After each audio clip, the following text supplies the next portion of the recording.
G'day legends, welcome to this week's episode of the Cold Exposure Hot Topics podcast. I'm your host Trav Dittmar, and a big thank you to Mind Over Matter Practice for sponsoring this episode as always. Today I'm joined by Charlie and Tom from Bushy's Projects. How are you guys? Good, thanks, Trav. Good. Glad we finally got this one organised. We've been trying to do this for a little while, haven't we? Yeah. Very hectic lives and children. Yes, it doesn't help, does it? No. No. That's all good though. Fantastic. So, take me back to the start. How did you guys meet? Oh, goodness me. That's a story and a half. 2015? Yeah, 2015. I'd come over to Australia to just travel a little bit. And I booked a tour that was going from Adelaide up to the Rock. Yeah. And Tom was my tour guide.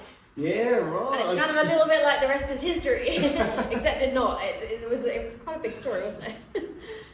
Yeah, there's a few little plot twists and whatnot. And Well, long story short, we did the long distance relationship for about 4 or 5 years. Then Yeah. I moved over literally a few days before lockdown happened in March 2020. Oh, wow. It was, we had no idea at the time just how close it was, but it was literally like if I hadn't happened to have just kind of flown over it that day, it wouldn't have happened at all. So nobody knew what was going to transpire. And that all happened in 2020. We got married. Then found out Lexi was on the way, our first child. Yeah. And it was all happening. yeah. Wow. So was it love at first sight on the tour, or? Well, it was late in the afternoon on the first day, so maybe not first sight. Actually, what happened was, obviously, we did the tour together. I then carried on travelling around Asia for a couple of months, but then I came back to Australia I basically changed my plans and decided I was going to come back to Australia to see Tom again, and we spent a month together to see if it was kind of more than a holiday romance, to see if I was just like, well, I'm over this side of the world. I'm just going to see, but we might as well check it out and see what happens. Yeah, we did that trip. Yeah, we did a trip all the way. Where did we go? We went all the way from here up to Darwin, didn't we? We drove across Australia together. And if that isn't going to test a relationship, Well, exactly. I don't know what will. I know, it's crazy. We just basically backpacked across Australia. Just pop up to Darwin. As you do, yeah. When you don't have kids, or when you're in between seasons. Yeah, and exactly. life's completely free. Yeah. But we thought we'd put it to the test of it and do that trip, and the rest is history. Here we are. At that Yeah. point, I know, exactly. So how long were you doing the tours for? At that point, about 8 years. Wow. Yeah. So, I've been at it for a while. It was reaching a stage 2 where I was looking to start thinking about settling down. Yeah. So, really, it was the perfect time. Yeah, brilliant. Time for me too. So. And Charlie had just kind of got a bit fed up with her career in the UK. Well, yeah, because I was working in movies. So I used to do film production, and I just finished a job, and I don't know. I've been doing movies for 10 years now. I need a change, and I just happened that I just ended up backpacking, and then I kind of was switching over. I wanted to do something for myself, so instead of working on someone else's movie, I decided I wanted to kind of do my own thing. So at that point, I started building a travel YouTube channel, but obviously everything stopped. Yeah, there wasn't much travel in the COVID Yeah, exactly. period, was there? So Tom's career came to an abrupt halt with tour guiding. My career came to an abrupt halt as well. There was no travel. So we were kind of, landed in the middle of Berry in the Riverland, not knowing what was going on in lockdown. Yeah. Wow. A little bit stuck in a bit of a limbo. Yeah, picked up a bit of work down that way with a guy I went to school with. Yeah. A bit of metal fabrication. Okay. And then summer was coming around, and I was thinking about the heat and metal fabrication, and Charlie's pregnant, and she's thinking about the heat and pregnancy. I was thinking about, let's get out of the Riverland. I've got friends down here, and I knew, I'd never really be out of work down here, regardless of what was going on. And there wasn't much going on in the world still. It was still COVID, very much so. And we managed to get a place down in Middleton, just renting. And then after a year and a half, ended up moving to Encounter Bay into another rental, and at the same time moved into this workshop. Yeah, that was a hectic month, wasn't it? And we'd been over in the UK because it was the first time we were allowed to travel. So my family had, they just met our baby girl for the first time, even though she'd just turned 1. Wow. And so we're over there, and then we literally came back and found out we had to move out of our house, and we got the option to rent to see this place, this workshop, and rent this place. And it was very much a turning point for the business, wasn't it? Yeah. Are we going to make a go of this? Are we actually going to, you know, officially have proper overheads, you know, and do this? At that point, I was just working out of a friend's shed. Yeah, okay. Just kind of streamlining a few processes and just establishing kind of an approach to really trying to make it more of a business than a hobby. Yeah. And obviously the next stage was getting a workshop. We actually had a workshop lined up, and the guy he pulled out on us while we were away, but didn't tell us. Yeah. So we've come back, we're like, oh, thank goodness we've got that workshop because we need to move house now. Yeah, that was it. And I rang him, and he's like, oh no, I've got all my stuff in there. Things didn't really go to plan. I was like, well, thanks for letting us know. Thanks for the heads up. Yeah. So we drove past here to go. I think we were looking at real estate. Yeah. And said, oh, I know the guys moved out of this shed just down here. So we pulled in, and there was a young guy cleaning up out the front. And I was like, oh, do you know who we can talk to about renting out the shed? And he said, right, this guy's number on the sign. And a couple of days later, we're looking at the place, and not long after that, we signed up for it. Yeah. And managed to actually move the house and all the supplies for the workshop at the same time. Or within 2 weeks. And we Or were within also 2.5 really, weeks, yeah. really jet lagged at the Yeah, I time was as still well. jet lagged at that point. From the UK. with a 1-year-old. Yeah. It's just insane. It was Yeah. just a bit chaotic, one thing after another for Yeah. you for a while there. Yeah, pretty And much. within 3 weeks, we'd moved everything. And we're done. We're just like, right, next. Yeah, not moving for a while. Hopefully not. Yeah. Fantastic.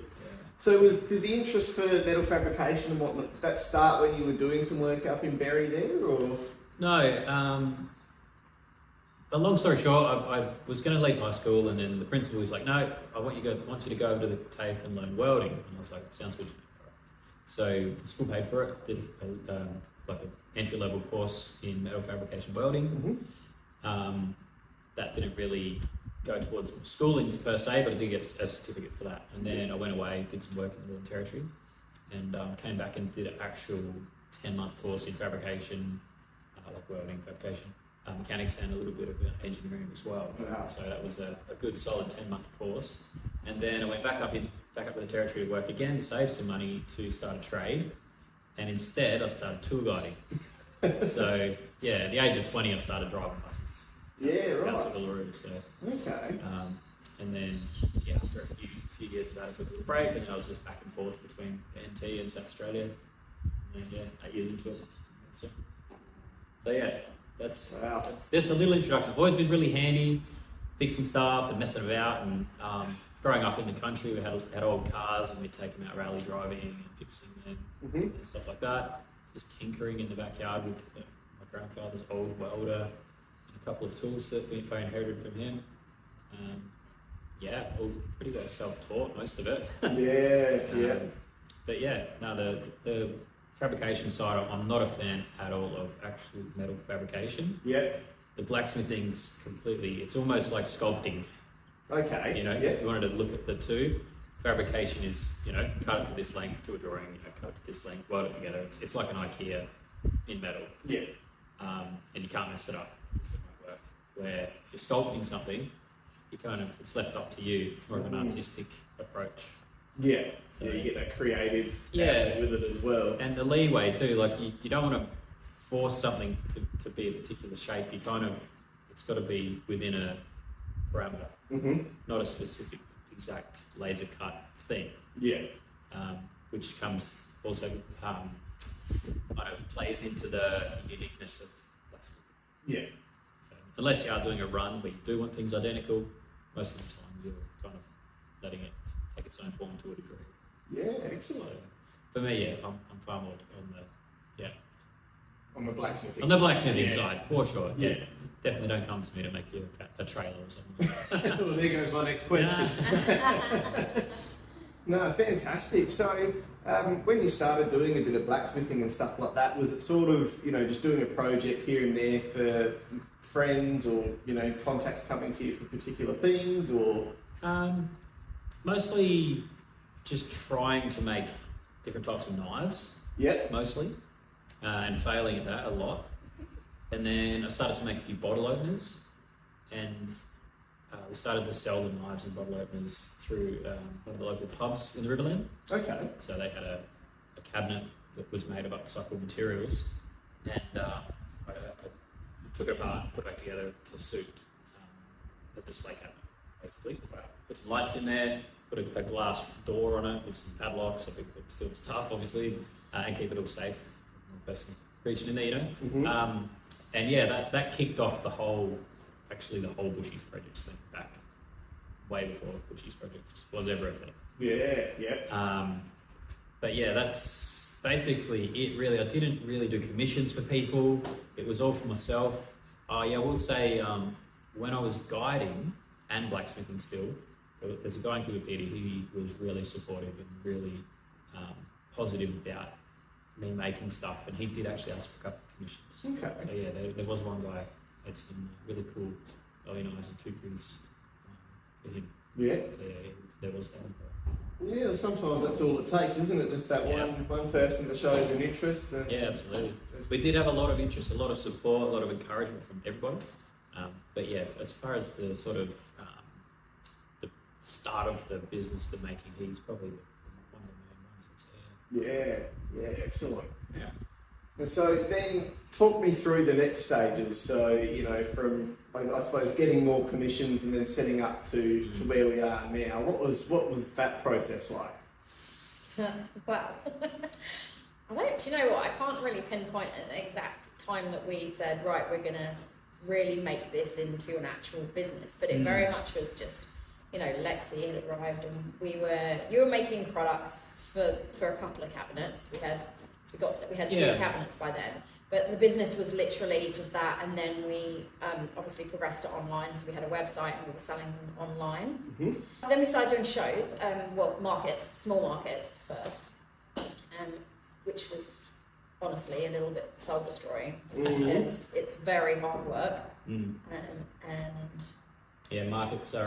Well, we were just doing general markets to start with, not sort of destination markets, if that makes sense. Where, a destination market where people go to the market to buy, whereas we were doing markets where people just wandered through. Yeah. So we'd have lots of chats with people, but we didn't make a lot of money from them. Yeah. So for anyone who hasn't done markets, you've either got a market that you need to pay a lot of money for to get a spot, and they're like a well-established market. Yeah. You might get a community market that's really well established that you would need to put in some time at some of the less popular markets in their domain, which is kind of the case here with the Goolwa Port Elliot market.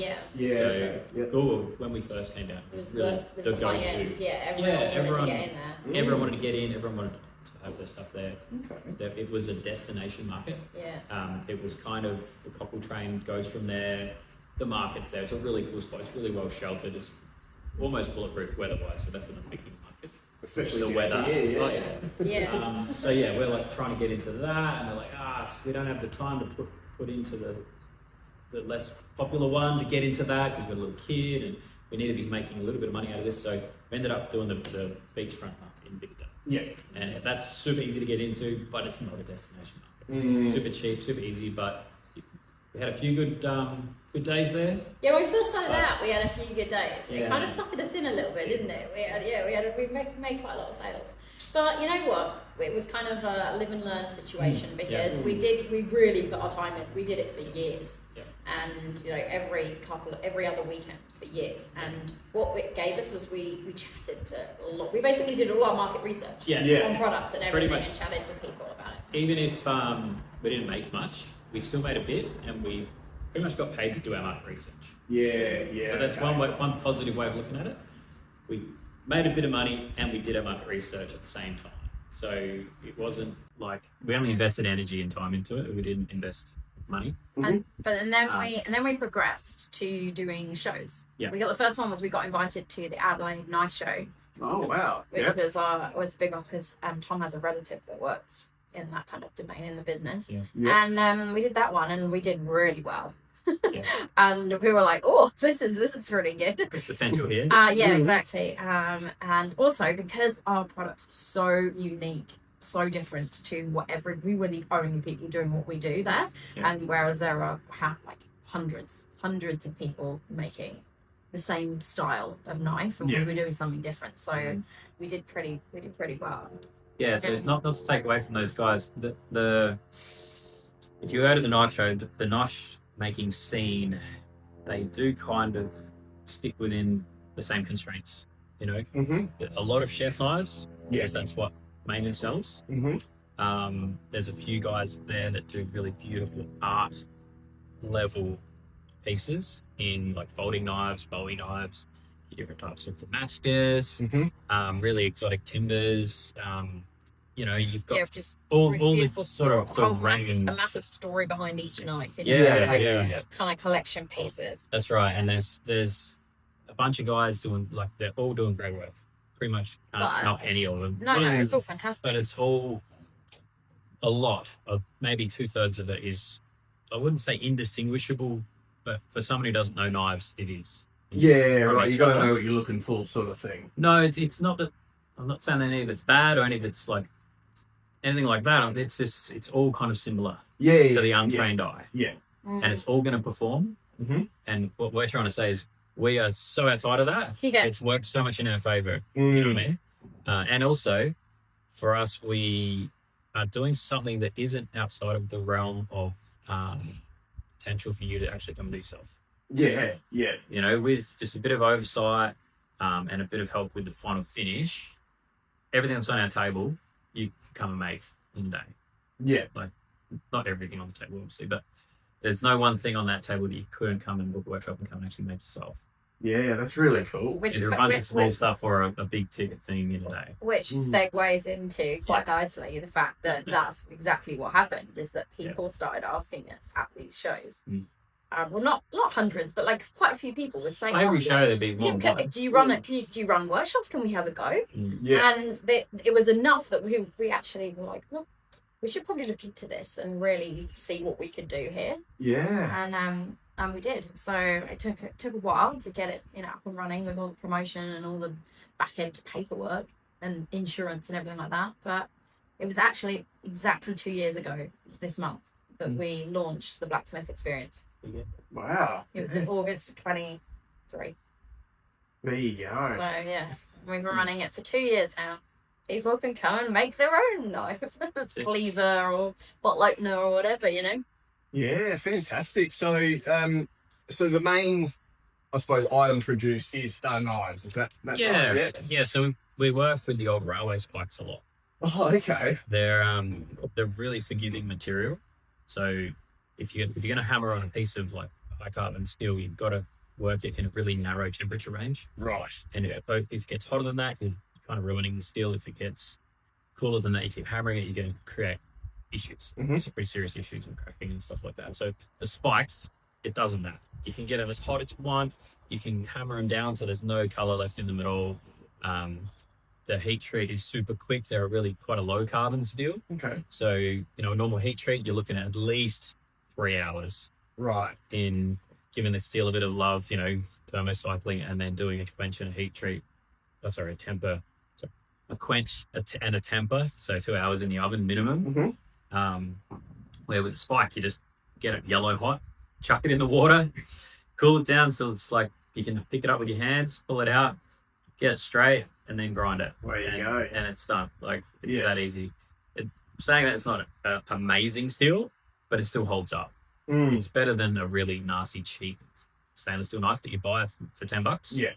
So, it's more a novelty item, but it's usable and quite functional.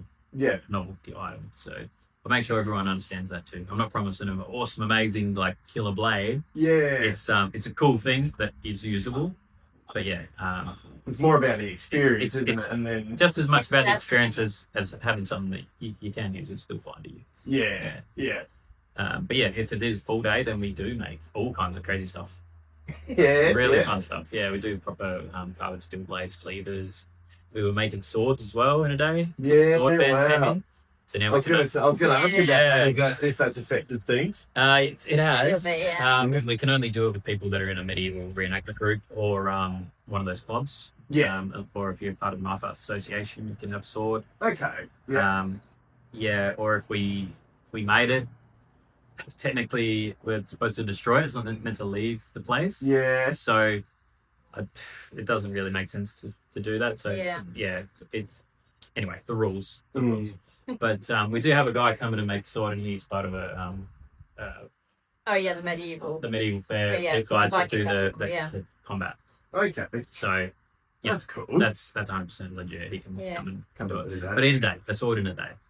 But yeah, no, the sword ban, it's annoying. Yeah, it's annoying. It's a dumb rule, you know. There's a few ruined it for the many. Yeah, basically. Yeah, not even a few. Like literally, hardly anybody. A fraction of the few are ruining it for everybody. Yeah, it's ridiculous. Yeah, it does make it a bit tough, but you know, you carry on, you adapt and overcome. Well, that's it, and you know, so what? People got to sign up to something if they want to come and make a sword, which is pretty crazy to come and make a sword. Anyway, like it's a fun, outrageous thing that we even offer it in day. Yeah. Like, there's a picture up there of a guy. He actually started the whole thing. He wouldn't take no for an answer. He's like, "Come on, we have to try. And I was like, "No, man, you can't make a sword in a day." And he's like, "Surely there's a way." I was like, "Oh, I can't see it." And then he just wouldn't let it go. And I was like, "All right, well, we can try." You know, it's your session. You know, you walk out of here with nothing. Like, it's on you. It's Here's the waiver. It's like this was before the band came in, so and they collect swords. So okay, he can have it. Like it's he's within the rules.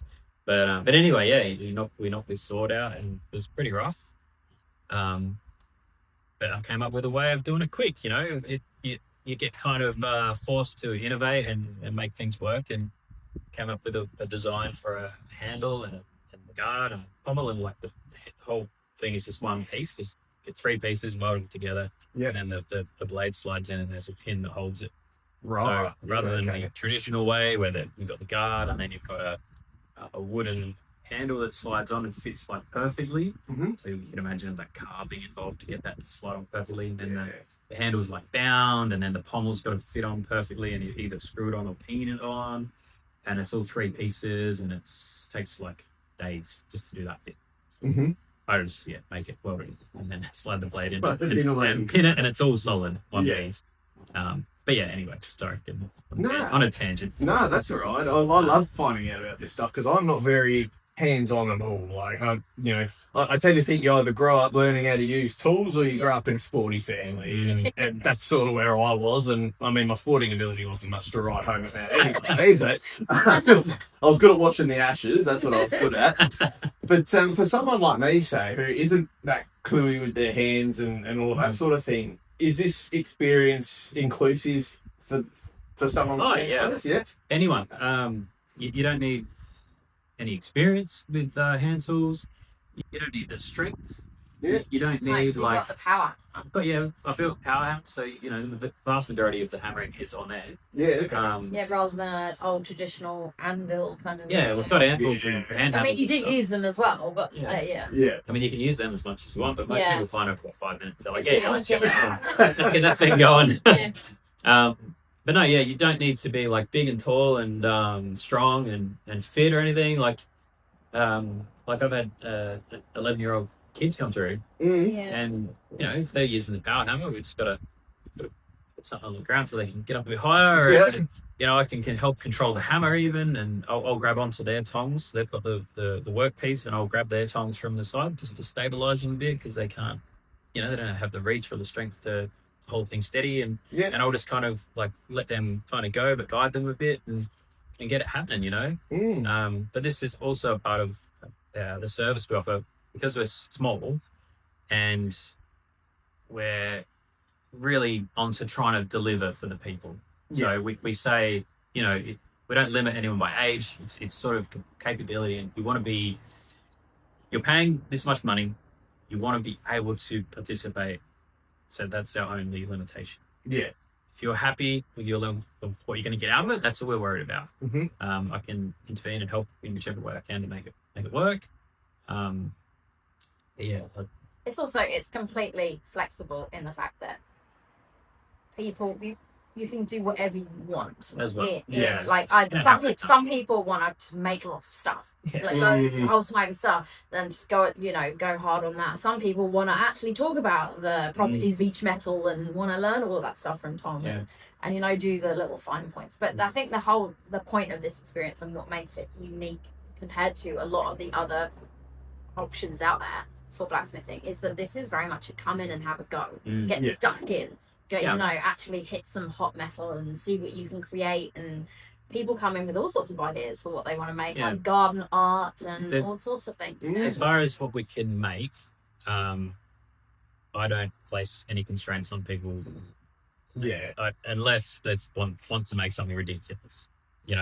It's only within the realms of what we're capable basically of the time in that constraint. I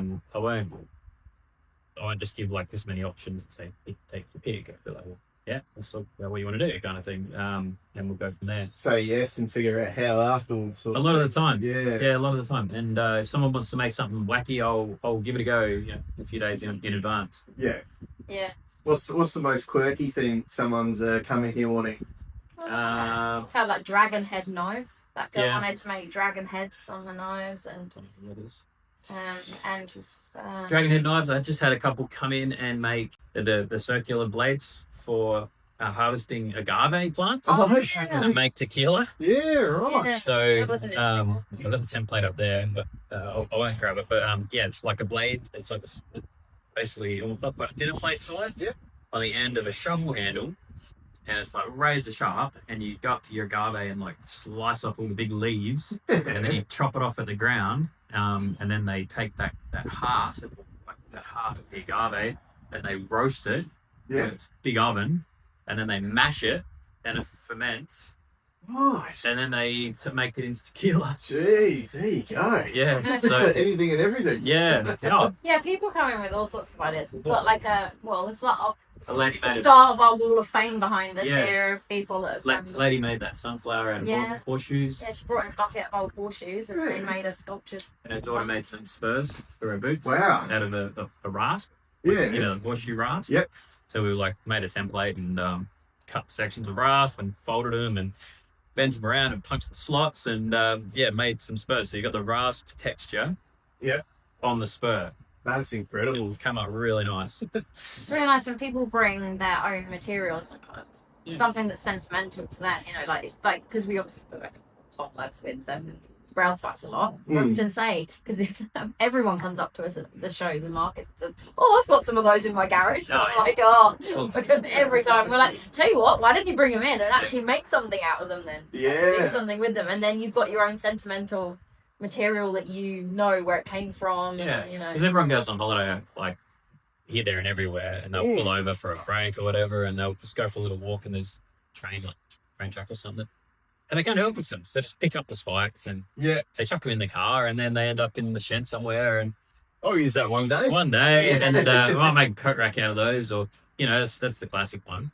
But that spike, that came from your family holiday, and along with that holiday comes all those memories. And if you want to book a workshop and come in and make something out of those spikes, that's amazing. And there's another story too, isn't there? That's the thing. I made this out of That's our hashtag at the moment. Is Forge Your Story. So that's cool. I like that. It is. It's all about story, really. Yeah, and using, I was just thinking about it the other day. I don't know. I heard something said somewhere, and I was like, oh, yeah, that's part of. We get old things, and we make valuable again. We turn it into. We're generating a value from virtually scrap. Yeah. Garbage stuff that would never amount to be anything. Sort of a repurpose in a way. Full-blown repurpose. So we're not even recycling; we're repurposing, which is even better. Yeah. Because recycling means you're fully throwing it away. And melt it down. You got to go through a massive big process where we'll heat it up, bang it out, and then those not at all. And it's not getting sent overseas. It's staying in Australia, and it's part of history as well. That's another avenue. Yeah, absolutely. And have you had a bit of a go yourself on a few different items? Ironically, I have never ever tried it. Really? I've just never had it. I was chatting to the last guest we had in just over the weekend, They were like, have you had a go? I'm like, nope. No, totally have not. I just not well, had if I'm a working, try. then Charlie's got the kids. Yeah, And it's yeah, pretty rare we get time together, and if we've got time together, we're not spending it. We're not just having a go, we're just having a go. Like, yeah, it's but I should do. Do you know what we're gonna? Our plan, hopefully soon anyway, we're starting a YouTube channel. Yep. For the business, and I think that one of the episodes will be. Your first. Yeah, my first to be, fortune. So like my wife had a go or whatever, you know, the kind of. Let Charlie do it. Yeah, exactly. I'm 5 foot tall and I can still have a go, you know. But what happens if I'm really good though? Good work. You're not. I was about to say, I'll start making all the things, and you'll have to, you know, do the emails, Filming, yeah. do all the promo. You can do the website back end and all the boring things. Yeah, on that idea. Yeah, I was about to say you won't like that, wouldn't you? No, well, I don't like the computers almost as much as they don't like me. Yeah, no, Tom and computers do not mix. No, fair enough. They start glitching and weird things happen. Yeah, I'm not even joking. Yeah. Oh, I mean, I keep my setup very primitive for that reason, mate. I'm not good at it all. we can't be good at everything. That's right, yeah. Jack of all trades, master of none. That's the one. So how have you found the community's gotten around it since, you know, as you said, 2 years into the business now? Has the local community supported?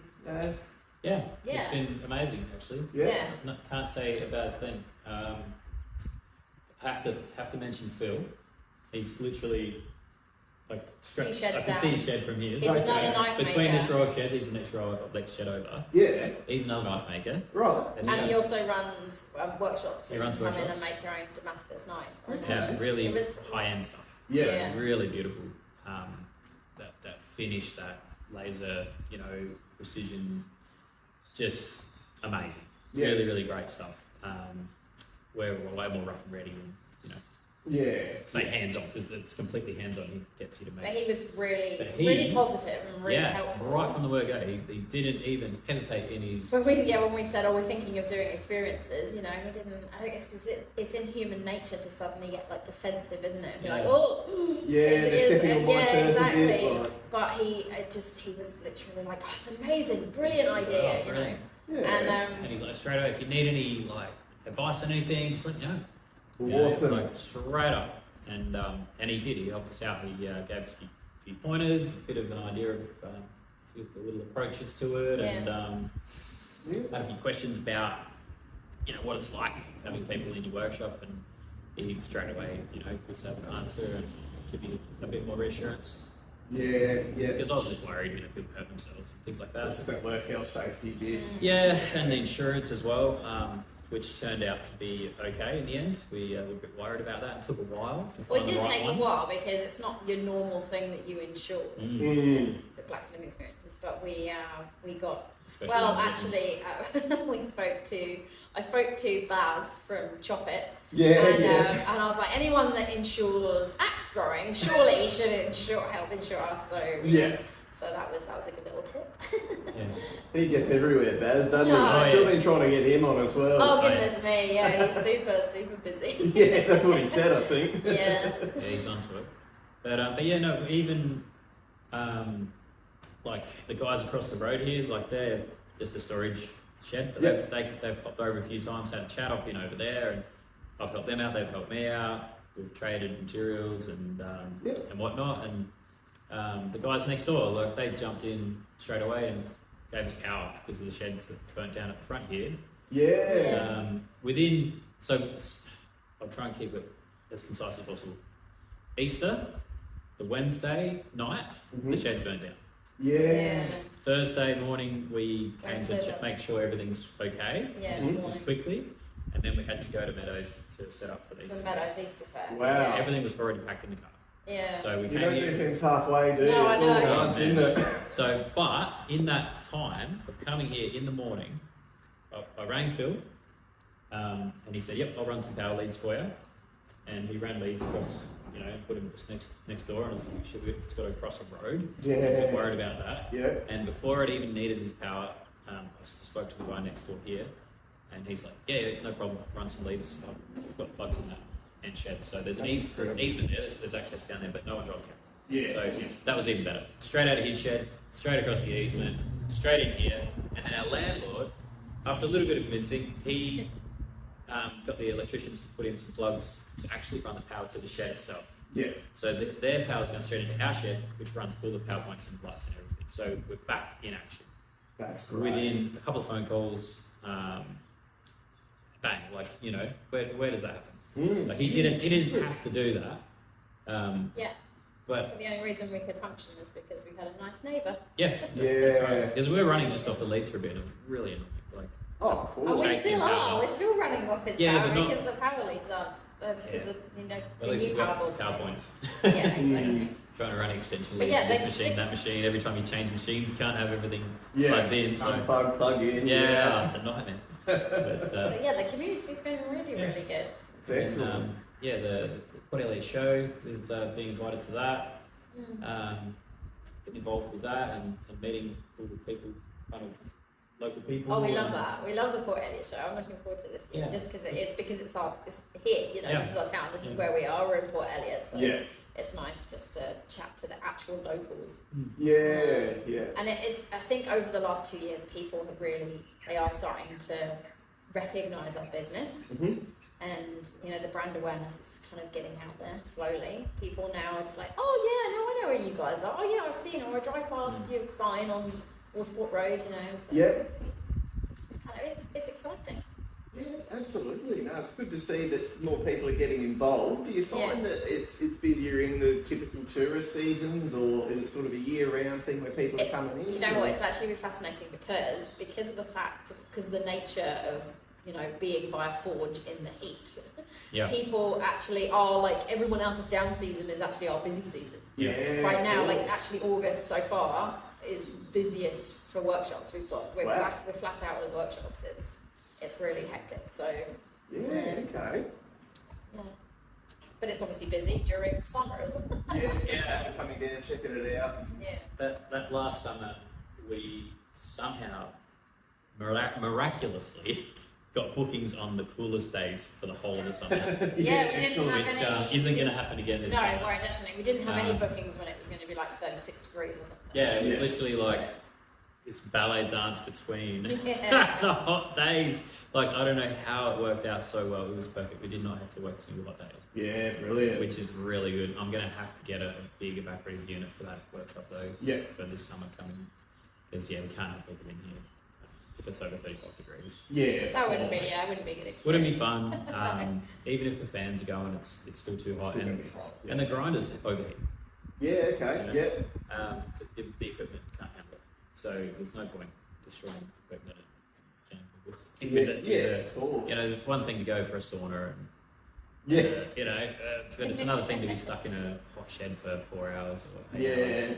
It's not enjoyable. Especially if you're doing a full day experience, that'll be a bit tough. But we're lucky here. It doesn't get that hot, and when it does, it's only a day or two.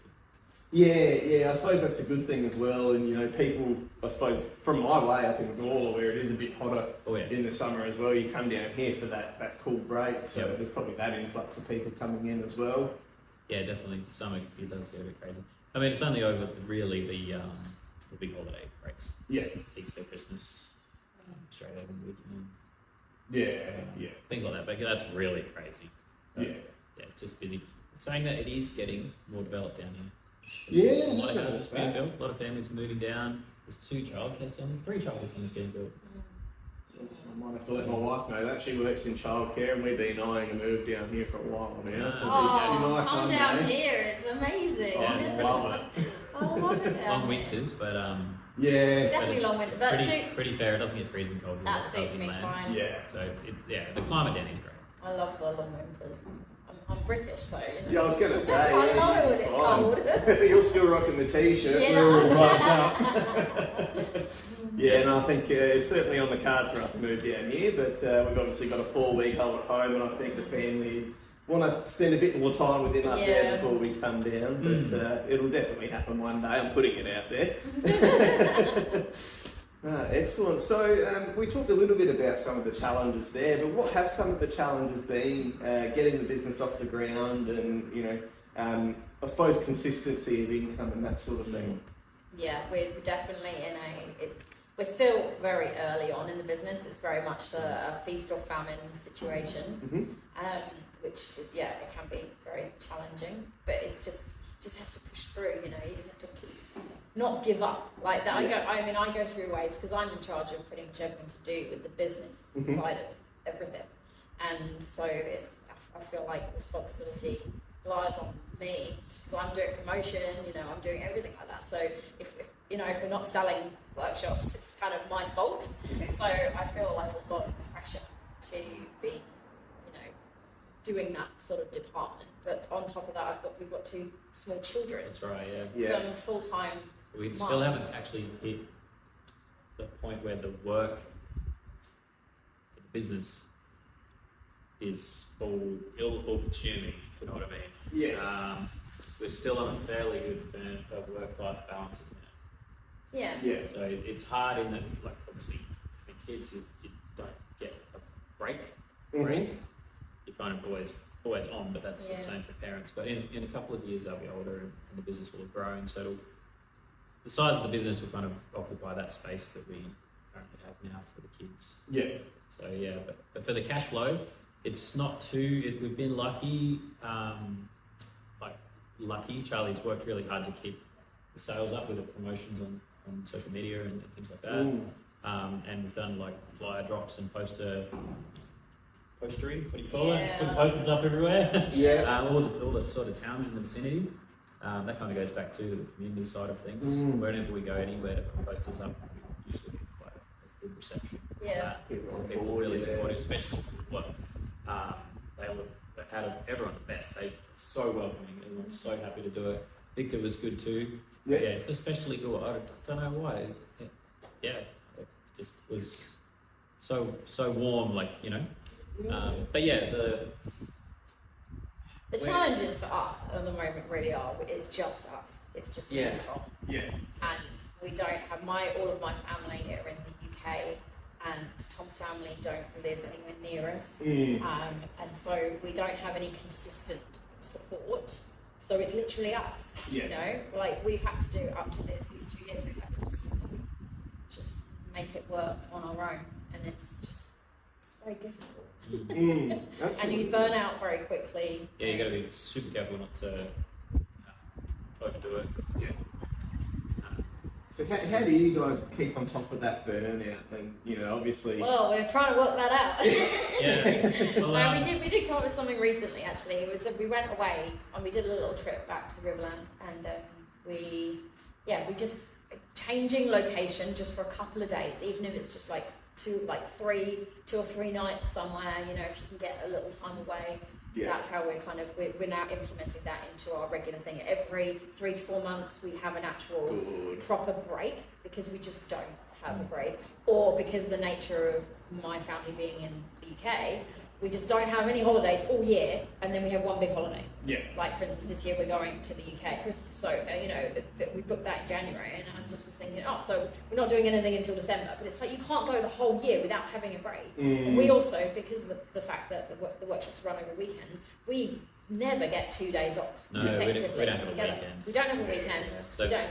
Yeah. We kind of just book life around the workshops. Yeah, where literally I look at on the week, I just look at it and go, when are the workshops booked? When can we book in some time? But we never get two days consecutively, and that's super important to not burn out as well. And we don't have that, so we're trying. We do try and put in time, the break. We've got a break coming up. We know we've got this hectic month, and then we've got a break coming up at the beginning of September. Yeah, beautiful. And be careful not to overstretch. It's all like this hustle work like crazy kind of scenario.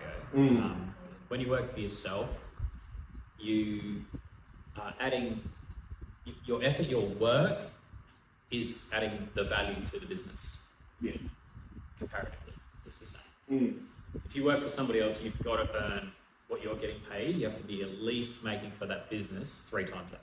Yeah. So a third of it goes to you, a third of it pretty much goes to tax and other things, and then a third they get. So that's a minimum, right? So you probably should be earning 5 times what you're getting paid. So if you're running your own business and you've got the skill set, which luckily Charlie's got her skill set, which is all the things I can't do, and I've got my skill set, which are the things Charlie can't do. Yeah. Until that first video. Yeah, Exactly. Yeah. there's a little crossover, but not really. No, not really. Not really. No. Really. The crossover comes outside of the business. Yeah. In the home life. So, you know, I'm really involved with the girls and the household. But the business side, yeah, not so much.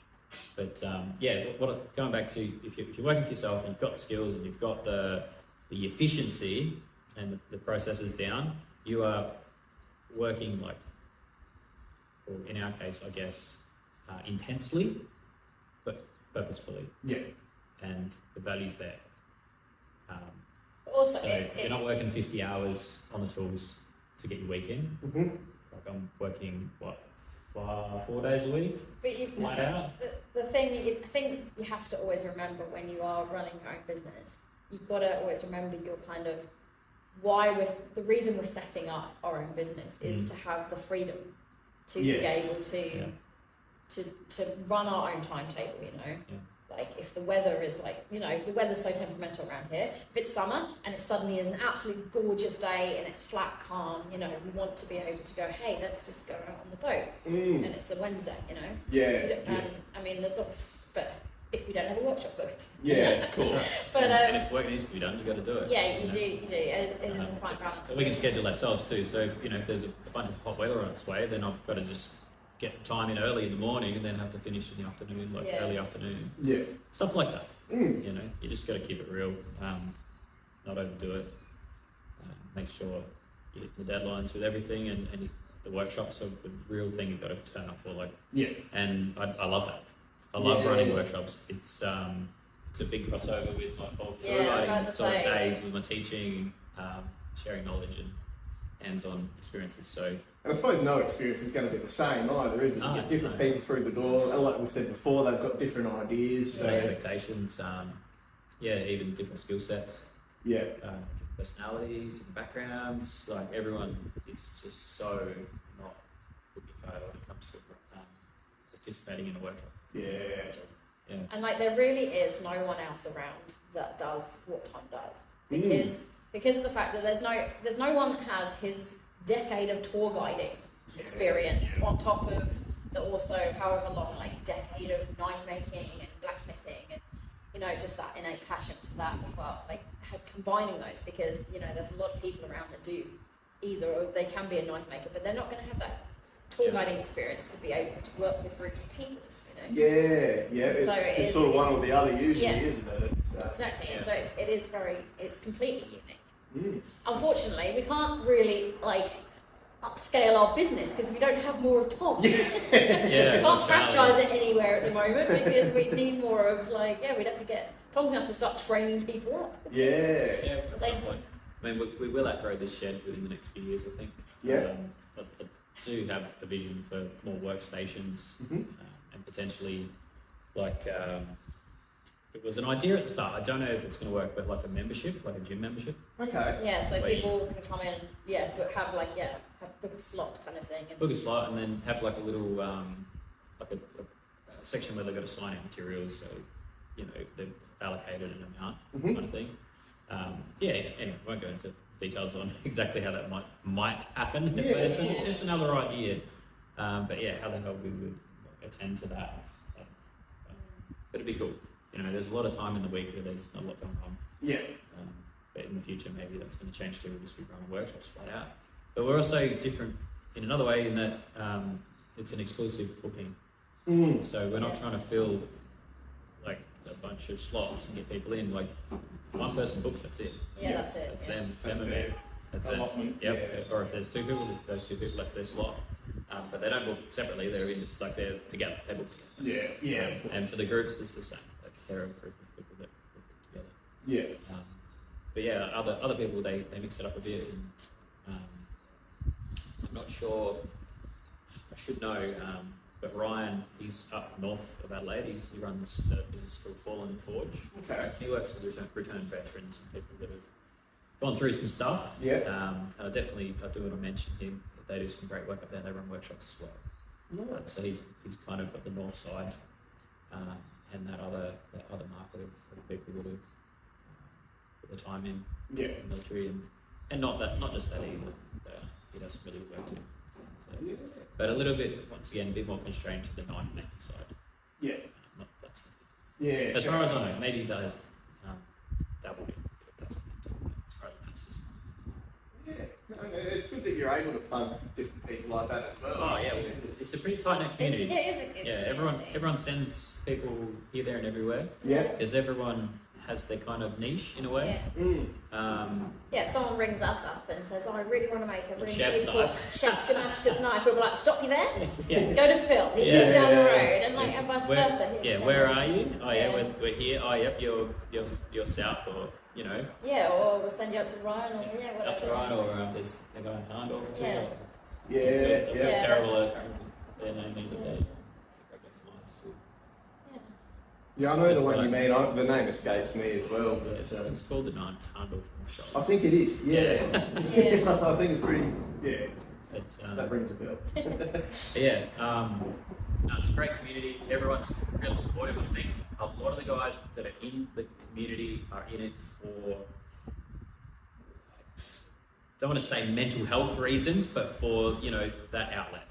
Yeah. For having that outlet, that creative outlet, it does help people with the mental health quite a lot. Keeping the hands busy, keeping the mind occupied, keeping the hands busy is a big way to switch off from that mental talk. There's literally no option but to be perfectly present. When you are we're dealing with hot metal, so we've had someone, I can't remember what his name was, he wasn't a repeat, but a guy came up at the show and he just said to us, he was like, the big thing about your workshop was I was going through a lot of hard stuff at the time, and I don't think he is actually, and during that workshop was one thing that just helped him just be present and switch off from completely, just stop thinking about everything that was going on.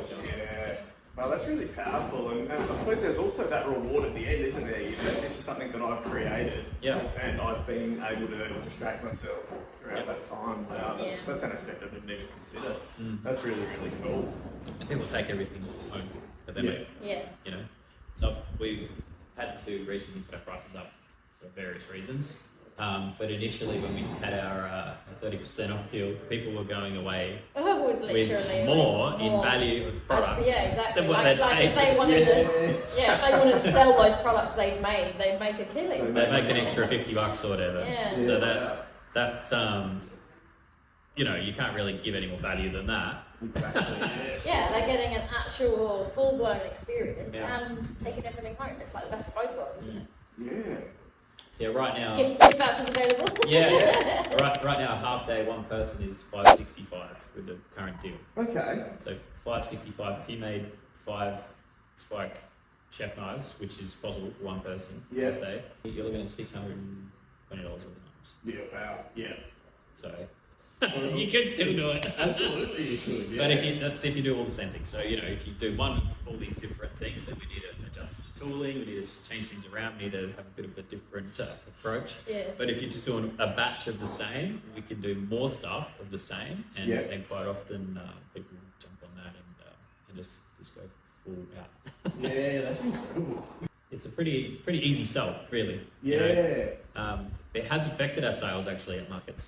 People don't tend to buy as much stuff because they want to come and make it themselves. They want to do it themselves. They want to make it themselves. But why not? I feel really happy with what we can deliver. Yep.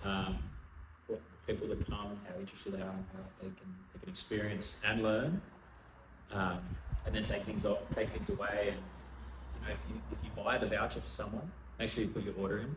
Yeah, for them to make something for you. You can get something cool out of it as well. Absolutely, share the love, and if you want to make a bunch of presents for your family and friends, you can book a workshop for yourself and come and make the presents for them. That'd be great. I've got letter and number stamps. You can stamp the names in and things like that. Okay. People do. Yeah. People quite often mark the work with their initials or the date or whatever. I think that sort of thing means more to people, doesn't it? Rather than just going out and buying something. It's sentimental. It's like, hey, my son made this for me. I'm going to put that on a display somewhere. Yeah, it's so special. Yeah. Yeah. We had a guy purchase a cleaver. Well, a lady purchased a cleaver for a guy, and there's what's his name? The laser guy. His name Phil? Yeah. Yeah. He engraved the guy's name and a date on it. It's his birthday or something. Yeah. It's a while ago now. But the lady sent us a couple of photos of him opening it up, and he was just so stoked with it. It really does add another element of satisfaction to the job and what we do. It's really great. Absolutely. And so, with the two experiences, like the half day versus the full day, is the main difference like the time and the quantity that comes out? Yeah. So half day, you literally are constrained to. Smaller items. Yeah. And you can't do a big Bowie knife or a kitchen with knife. a wooden handle. With a blade steel. Okay. On a half day, it's 3 hours of heat treating to make that knife, so you can't do it in a 4 hour slot. Yeah. Basically. We do focus on spike knives or bottle openings or garden art or whatever those other things are that people want to have a go at. But then, the full day opens you up to make, well, 2 people they can make a big knife each. Yep. One person can make like a big knife and a bunch of small stuff as well, and that sort of there's a time in between when the heat treat's going on that they can jump in and forge out some smaller stuff. And then there's also like other stages like gluing handles where we've got to wait for the glue to go off, so they can go off and work on that stuff too. Yeah. So it's just a bit of a balancing act, with juggling act with keeping busy and not too busy and all that stuff. But yeah, basically the full day opens you up to making a bigger knife and a few small things, or a big swag of small stuff, like a ton of small stuff. Yeah. So if you really want to be just running that power hammer hard, forging like all day, you can go away with so many things. Yeah. We've had a group come in, I think we made like 16 things. Wow. I can't remember the final count, but there was a lot. Yeah. It was a lot. I've got a big board that we display stuff on. Take the photos. I won't keep looking up there. But yeah, it's about this big, and it was full. Like it's loaded. Awesome. Yeah. So it just depends on the people. We had a family of 8 come through over the weekend. Everyone went through. Everyone made an item each, and then a couple of the guys they were forging while I was finishing up this big pizza cutter. Okay. That they all forged a little bit of at the start of the session. Yep. And some of the guys they were happy to just chill outside in the sun with a fire bucket going on the couch, sitting in the sun. And the other guys were in there forging away, and then a couple of little lads would split wood and feed the fire bucket. They weren't that interested in keep going in the workshop, like forging away. They were pretty well done. They were just chilling.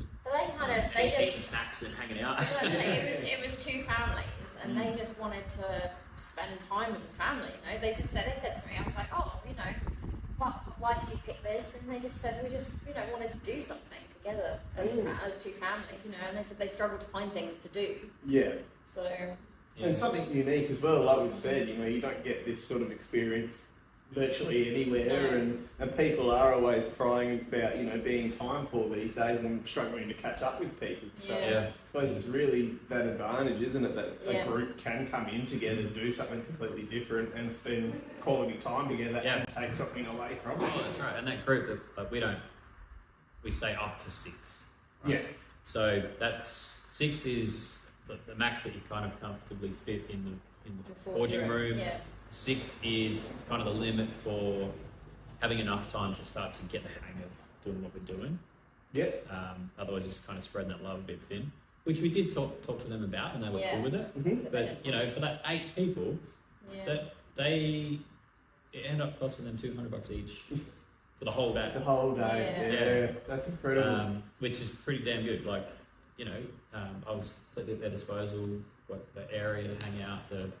Charlie went to the shops and got a heap of snacks and donuts and like all these sweets and like a bit of fruit and other things, and they were really well catered for the day. Yeah. I mean, we really are building this place up. Our plan is we want to be able to open it up to slightly bigger groups, so that we can do say team bonding Yeah. kind of scenarios for corporate events. A couple and of things like workstations that. would be handy. Yeah, exactly. So, But I am building another power hammer. Like it's literally right there in the middle of the workshop, slowly getting chipped away out, getting finished off. But I've got other things to do. I can't prioritise that right now. But I also can't dig the hole to pour the foundation while the ground's all soaking wet and just fill up with water. Yeah, absolutely. So yeah, that's just sat there. And also I need better power because I can't run the big welders to be able to weld it right now because of those power leads running next door. I'll trip their power out. So that can wait.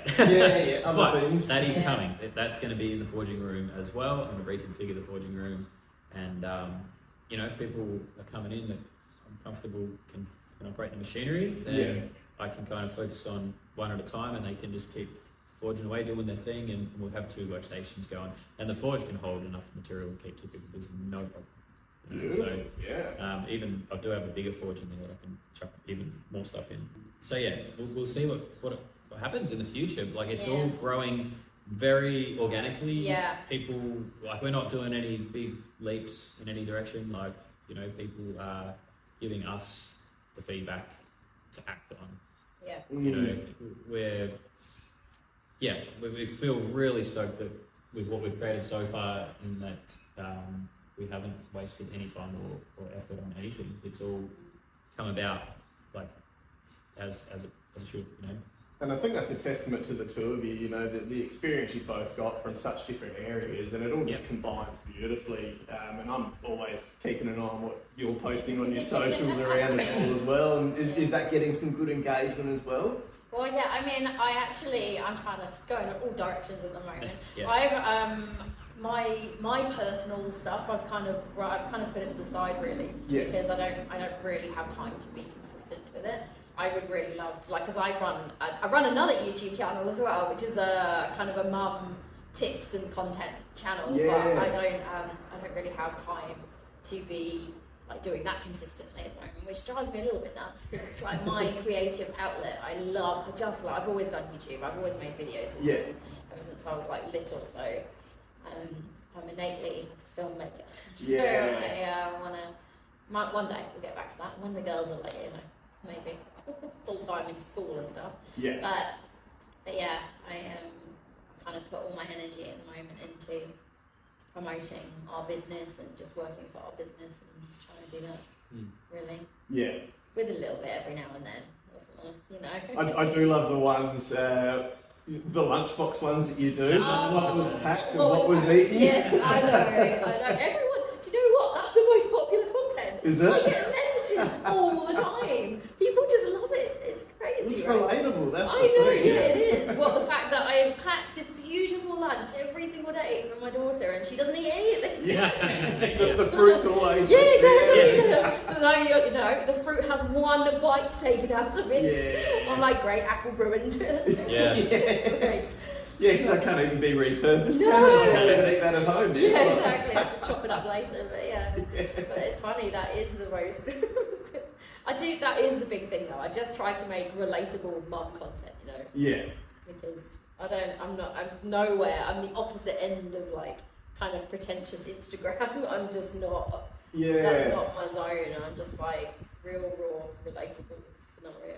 And that's what people crave, I think. There's so much of that content out there that's just worries me, all the perfection stuff. Everything. It's just not realistic. No, it's not. It's definitely not realistic when you have children and you're running a business. And I try to integrate that into our business as well. Our business account, try to put in a little bit, a 20% of realism of our life, kind of into it as well, because people always relate more to a business if it's the people behind the business. Yeah, exactly. Yeah, absolutely. And so, what would you say is a good tip or a bit of advice? Because I'm trying to sort of get myself started running a business as well. For someone like me who's balancing the parenting act now as well and trying to get a business started. Oh my goodness, Depends on the business. There is just no balancing it at all at the moment. It's if you're starting a new business, then you obviously need to look at other people that have done the same thing and be a step ahead of them. Yeah. See where they're at, see where the industry's at, and kind of look to the future, already be on track to shoot for that. Podcasts are a really good thing to listen in on. You know, other people in that field. It's I don't know. We're kind of a bit of an anomaly. We've got the skills we need to do what we're doing. Yeah. We haven't had to go to business school. But one of the big things with setting up a business is it scalable? Do you want to scale it? When do you want to sell it? Is it a legit business? So and is it legit? Is there a demand for it? Do your market research? Are the people going to be around you in your vicinity that want that service? Yeah. Or if you're an online service, like how are you going to get that out to those people? There's so many things to think about before you pull the trigger. And there is even a free government program you can we actually did a business course before we started, which really helped. But it very much emphasised, it got us thinking in the business frame of mind for a start, because it wasn't very applicable to us really. Not really, but the big thing is definitely just doing your market research, which sounds quite dull, but you really need to just keep talking to people and find out whether your product is going to be what's its unique selling point. You know, how are you actually, if you want to make bags, millions of people make bags, you're not really going to make a business from it, not a legit business. You know, you've got to what's different, why is your business different, what is your story behind it, you know, that sort of thing. And if you don't fully believe in your product, then you've got to be a really good salesman. So you need to believe in what you're trying to sell, and you need to be able to value it as well. You need to know how much to charge for it, and what your time's worth, and not just what your time's worth, like how much you have to charge to get the value of your time. It's not just charging for your time. There's a lot more goes into the actual different delivery. It's for experience as well. That's one of the big things in this day and age, I think, that people never understand, is that say you make a handmade product, and someone will come up to you and go, it's a bit expensive. It's like you're not really just paying for that handmade product, you're paying for the hundreds of mistakes or attempts to get to that point, and that experience up to that point, you know. It's kind of it's like a different mindset. But then again, on the flip side of that, you have to work out how much is someone actually going to pay for that product. Where's the middle point? Because it's not mass produced, it's unique. It's got to be. But it also, how much you don't want to be. You can be pretentious about it in the sense, pretentious is probably the wrong word. You could deliver a really high level of service for a high price. But you're going to limit your market. So. You don't want to be just working like crazy and just delivering cheap and easy stuff, because that's not an option either. You can't just be working flat out all the time. You need to find that happy medium. You need to hit that productivity curve, you know, and decide what side of it you want to follow. So, I mean, for us... That's a big one for us. We always reference that productivity curve. If no one's heard of that, if you're not aware of it. Search it, the graph, the productivity curve. It's time on one axis and value on the other, or money. And it's because I used to be terrible at it when I was editing things. I'd just be like, a little bit more, and my productivity curve would go up, and it'd go over the peak where it was optimum of where it was it's time for the efficiency, and I'd just tip all the way back down. I'd be like, just do one more edit, and then I'd be like, it just so good, but it doesn't need to be. It doesn't. Exactly. I made this amazing thing, but it's for YouTube. What am I doing? Kind of thing. So a prime example of one product that falls off the productivity curve is a little axe head made from a railway spike.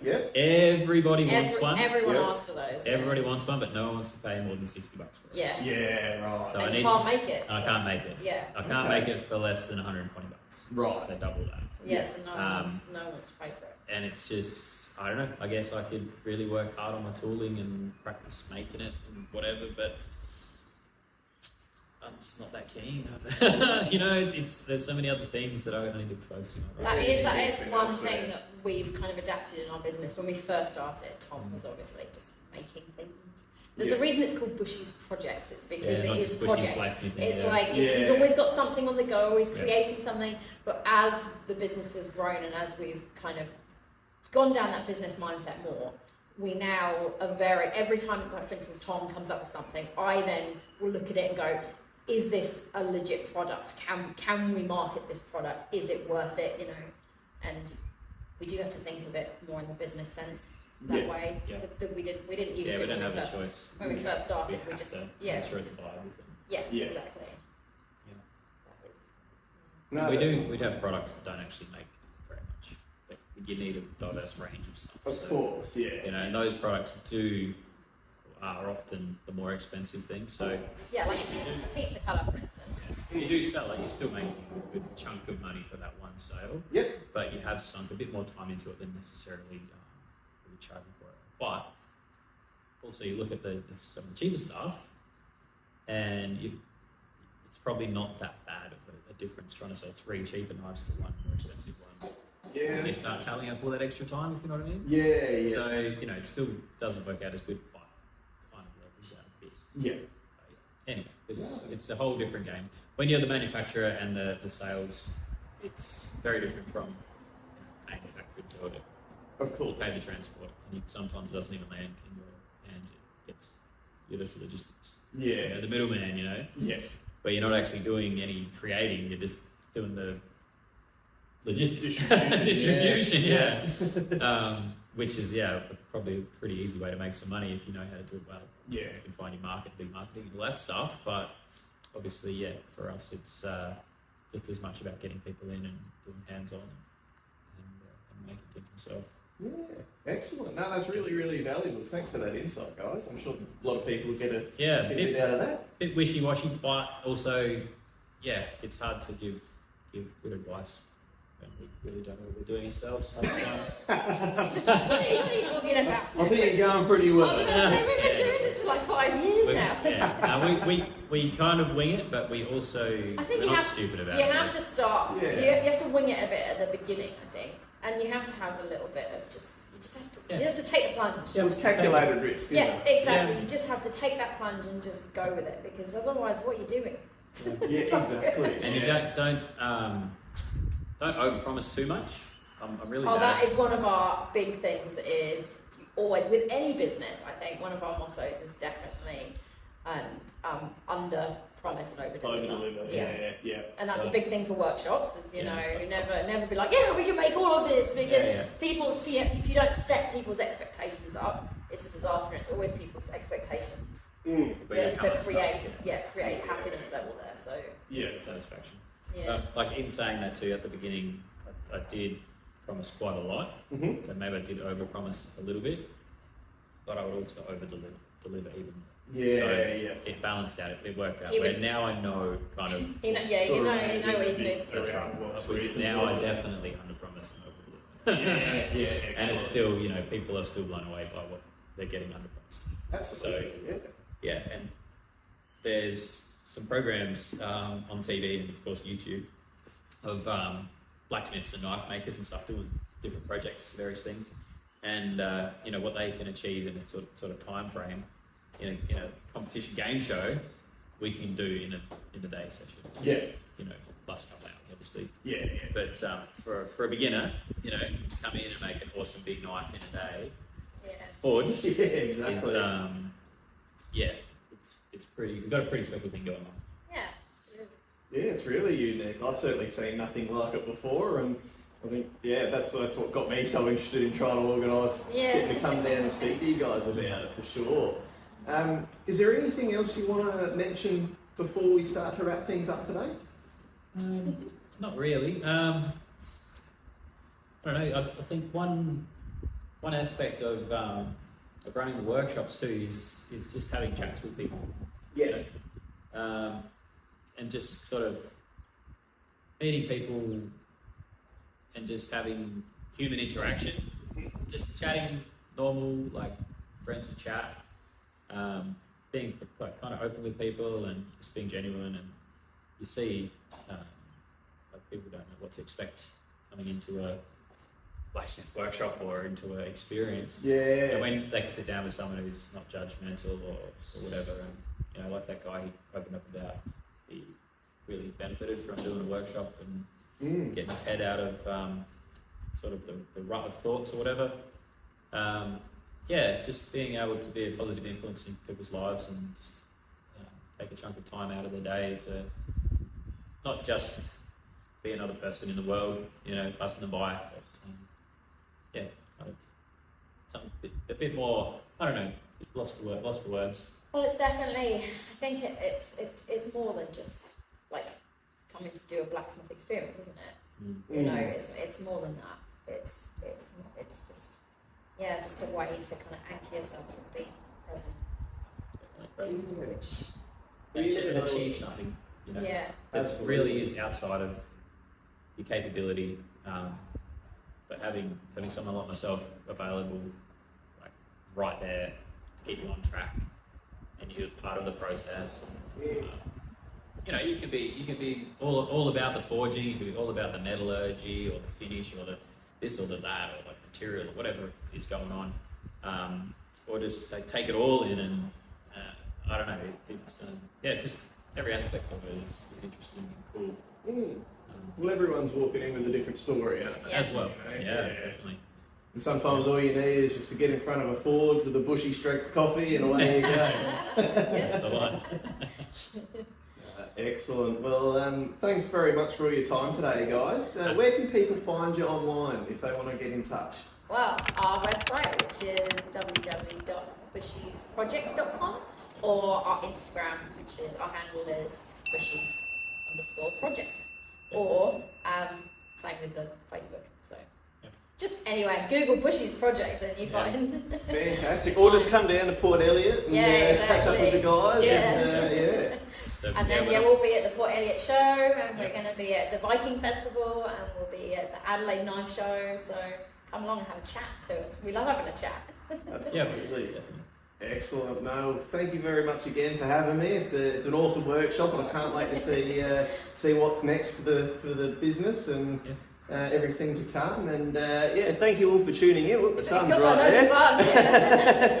A big thank you to Mind Over Matter Practice again for sponsoring the show today. You can find me at The Journey of Trav on Instagram. The podcast will be on YouTube, Spotify and Apple Podcasts as well. Once again, thanks for tuning in, and we'll see you next week, legends. Thank you. Thanks, Trav. Thanks, guys.